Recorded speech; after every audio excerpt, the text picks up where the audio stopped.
Good day everyone, I'm QuickDraw, and today I'm going to be doing a quick little live map just to show beginner mappers the basic structure and process of making a beat map for Osmania. So the first thing I always do is in metadata, I'll set the artist, so that's Mighty, I assume that's how you pronounce his name, Mighty, I don't know. And then title is Far East Speedcore. I'm just going to estimate the difficulty for now. You can always come back and change that, but I've heard the song and I assume it's going to be about SC difficulty. Source, I'm going to leave that blank. Usually you'll put, if it's from an anime or a game, you'll put the name of the anime or the game in there. And then tags I'll leave blank for now as well, but I might put something like Fast because it's Speedcore, and maybe Japanese because it's Far East, I don't know. So in the Advanced tab, we select Osmania, of course, because we're making an Osmania map. We're going to disable the countdown, but we will enable widescreen support. I always make my backgrounds 1920 by 1080 dimensions. Audio, I'm just going to leave this at 100% for now. I'll come back and turn it down after I've finished mapping, but while I'm placing notes, I like to hear all of the sounds very clearly, just so I know that I'm not doing anything wrong. In difficulty, I'm going to set the HP to 8, the key count to 4, and the overall difficulty to 7. I don't really like going over 7. Maybe if I'm making something for the top players, something really rough that they have to be super accurate to get a good score on. But for the majority of players, 7's good. It's not too forgiving, it's not too unforgiving, it's just comfortable. So I'm going to click OK. Now I have to time the map. Okay, that started really quick. I'm going to put it to 25%.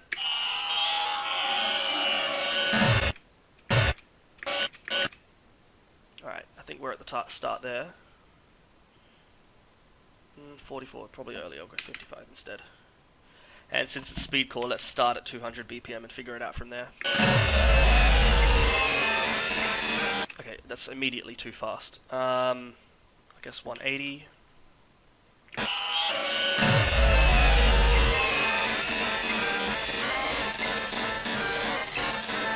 That might actually be right.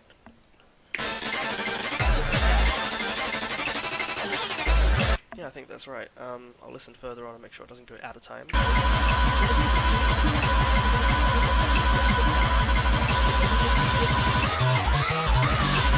That sounds fine. Cool. So, of course, this isn't a beatmap background I've got on here. This is just my OSU background. If you're a supporter, you get to choose a background, but, whatever, just in case anyone was wondering. I'll set my beat snap divisor down to 1.4. Give myself some more room here. The first thing I usually do when I'm making a beat map is go through and I bookmark all of the different sections in the music. So I'll just listen to the song, and any time that there's a discernible change in the music or a section, I'll bookmark it. So to bookmark, you go to a section and you hold down Control and press B, and then you can see down here a little blue line appears. That's just a little reference for the mapper. What I use them for is motivational tools usually, so I can go say to myself, I'm just gonna finish this little section, and then when I reach that bookmark, I'll take a break if I'm starting to get, tired or bored of mapping. And that helps. It's also good for just remembering where the different parts of the song are, because you can just visually see the whole song laid out before you. It's really cool, actually. So let's start laying down some patterns. I'm not going to bother bookmarking the whole song now, because I'm not going to live map the whole song now, because then the video would be bloody an hour long or something.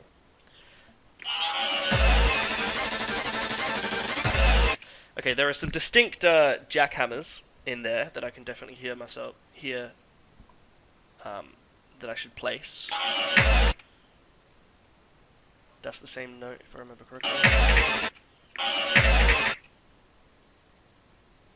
I'm gonna give myself some more room again.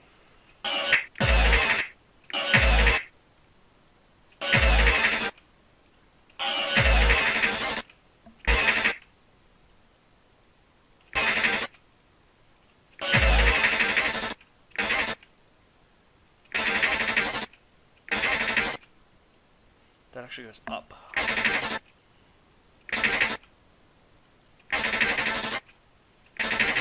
Now, of course, where I'm laying these two chords, the music isn't actually any different to where I'm placing single notes. So you know, usually this would be a no-no.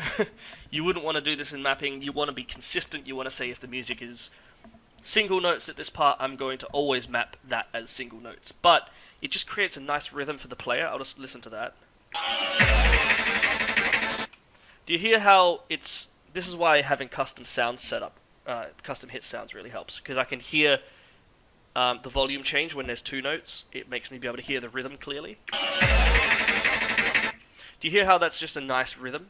And players will be able to read that and clearly, you know, remember on multiple playthroughs where those changes are. Now, of course, I'm going to test my map. You should always test your maps while you're mapping them. I mean, that seems fine to me so far.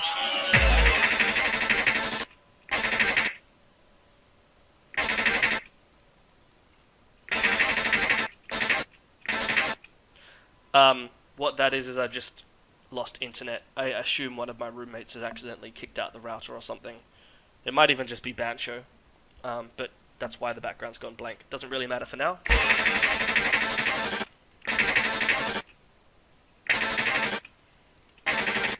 This is actually a jack, isn't it? Now that's 1/8.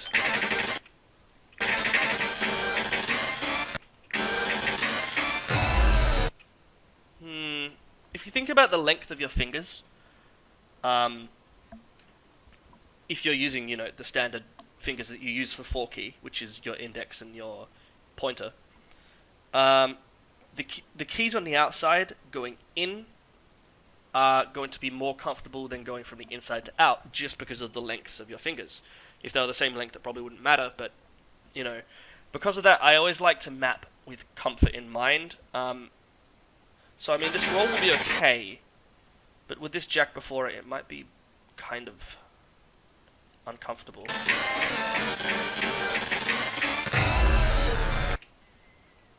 I'll do it on the one now. Let's test that. I've got a feeling that jack's going to be very uncomfortable.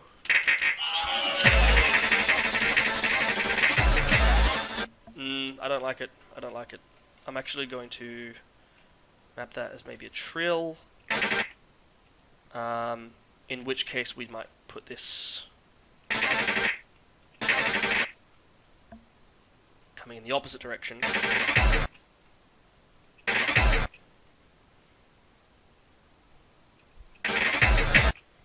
That probably works.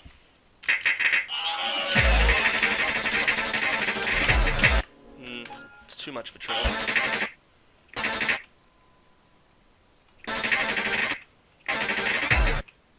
How's that?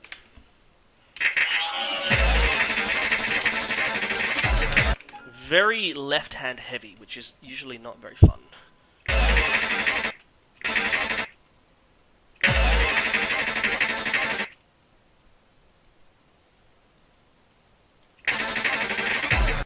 How's that then?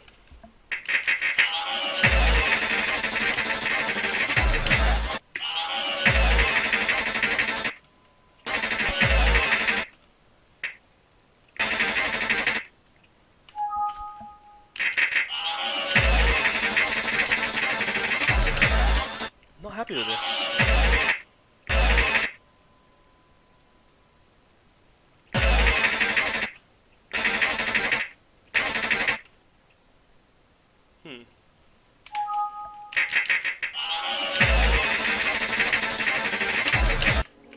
We've got too many left-hand jacks.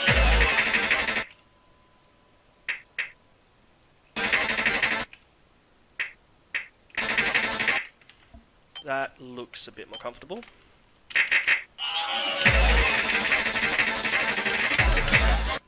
It's very comfortable, maybe too comfortable. I'm gonna try that one more time. Okay, that's too fast for me, actually. Could actually probably afford to make that a jack at the end there.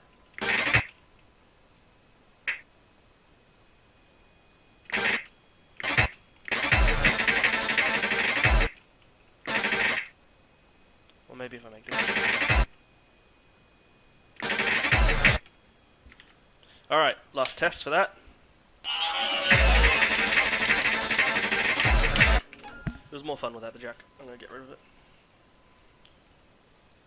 That should be fine. Now, copy pasting sections, of course, you just grab the select tool here, come down to the section you want to copy paste. For me, it's this section here. A lot of the time you don't want to just copy paste sections throughout the map because it's lazy. However, in a situation like this, if two parts of the song are absolutely identical, it would just be inconsistent of you, really, to map them differently. At least that's my opinion. If it's a really repetitive, slow, trance song or something, for one, I just don't know why people bother mapping those, but if you did copy-paste sections, it would be so repetitive that maybe two identical sections you would want to map differently, because otherwise you end up with a boring map. But in this situation, I'm just going to copy-paste it for consistency's sake. That sounds cool.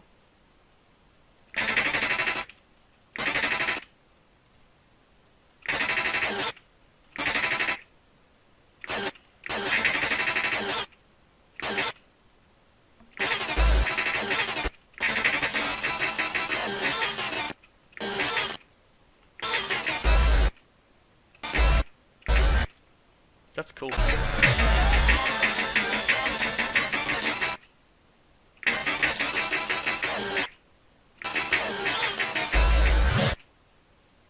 Again, these single notes here probably don't technically... They probably shouldn't technically be there because there's no sound in the music that they're following, but in this particular case, I just think that it's going to be more fun to play them. If you're going for a ranked map, there's so many rules and regulations for mapping in ranked stuff, which means little decisions like that, where you decide, I want to do this because it's going to be more fun to play, more comfortable or something, or, it adds replayability, or players will enjoy reading it more. You can't make those choices. You just have to flat out say, alright, nope, can't have that, because it's not in the music. But I have no plans on ever ranking this, so I'm happy to just leave them in.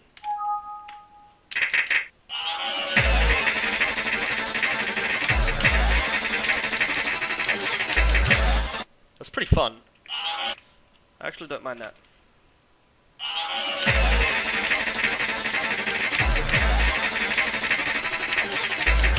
You'll notice I test a lot. And a lot of mappers will say, always test your beat maps constantly. That's the only way to know that every section is fun.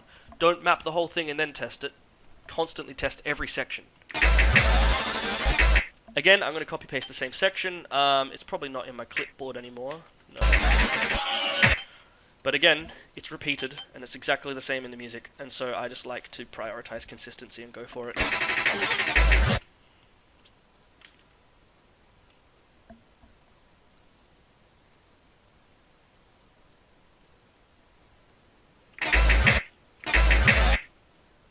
See, now this might not be so fun with this other one here.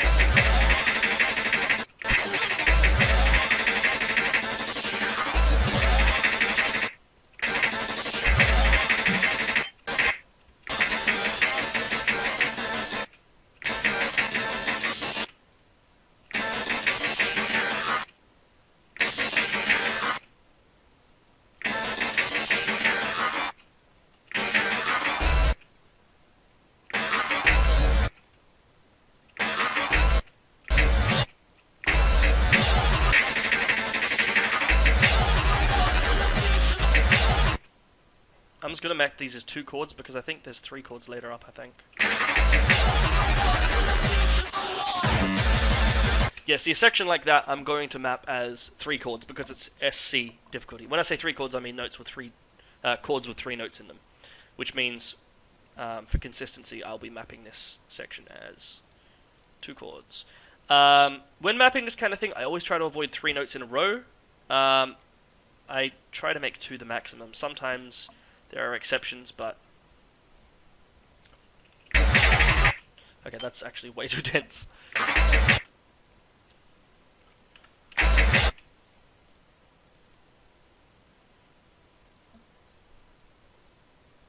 Still, I'm only allowing 2 notes.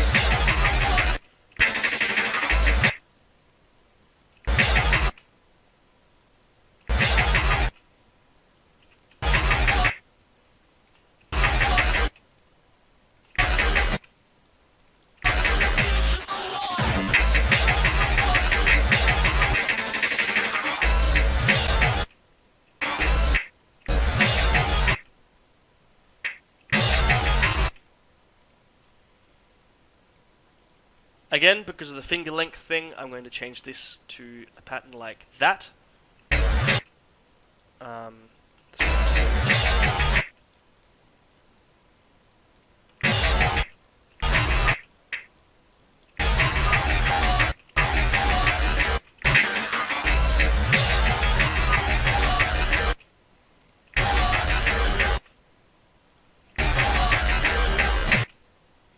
could probably put LNs there. In fact, I should.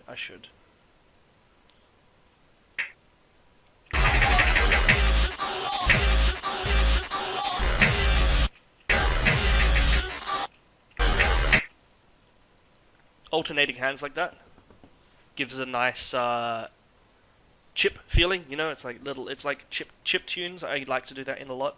It's very succinct.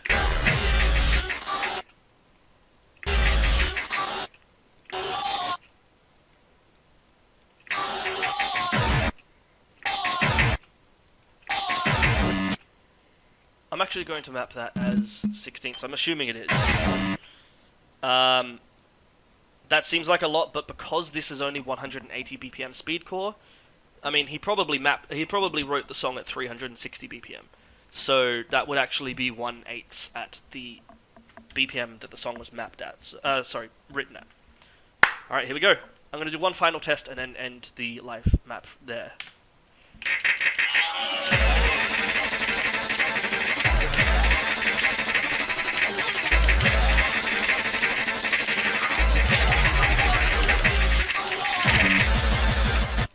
That's pretty fun. I'm okay with that. There are some little tweaks and changes I can make that will just make it more comfortable to play, but for the most part, I'm pretty happy with that. Hopefully this helped you get a basic idea of the structure behind mapping a beat map for Osmania. I will quickly add how to create a preview point and key, because some people don't know that. So a preview point is when you're selecting... Oh, again, I've lost internet. It's probably Bancho. Preview point is where in the song the audio starts playing. You know when you're just scrolling through the songs in your song library and you can hear a little bit of each of them? That's the preview point, is where that song starts from. So you usually want to put that at the most exciting part of your map. So I'll put it up here where it went really heavy. I'll bookmark that while I'm here, and I'll save my map. Always save your map. So you just go up to the timing tab and say set current position as preview point.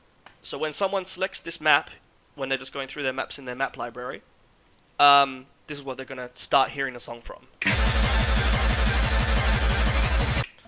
Always choose the most exciting part. It gives, or the most quintessential part of the song, the part of the song that really sums it up.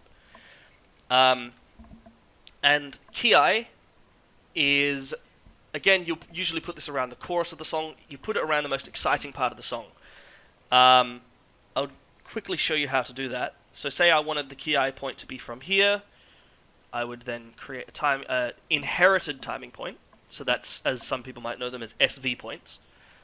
I'll use the current time, and in style, I'll tick key. Why can I not tick key? What? That was weird. Okay, well, I can tick key now.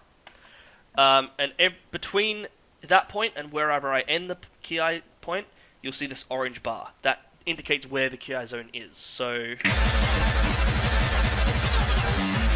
I'll end it here. So I'll go back to... You can actually just hold down Control, press Shift and press P, and that inserts a inherited timing point anyway, if you wanted to know the hotkey. And then you want to turn off key mode for the next one. And there we go. We have a key area and we have a preview point. that's pretty much everything. I hope this helped, and good luck mapping your stuff. Have fun.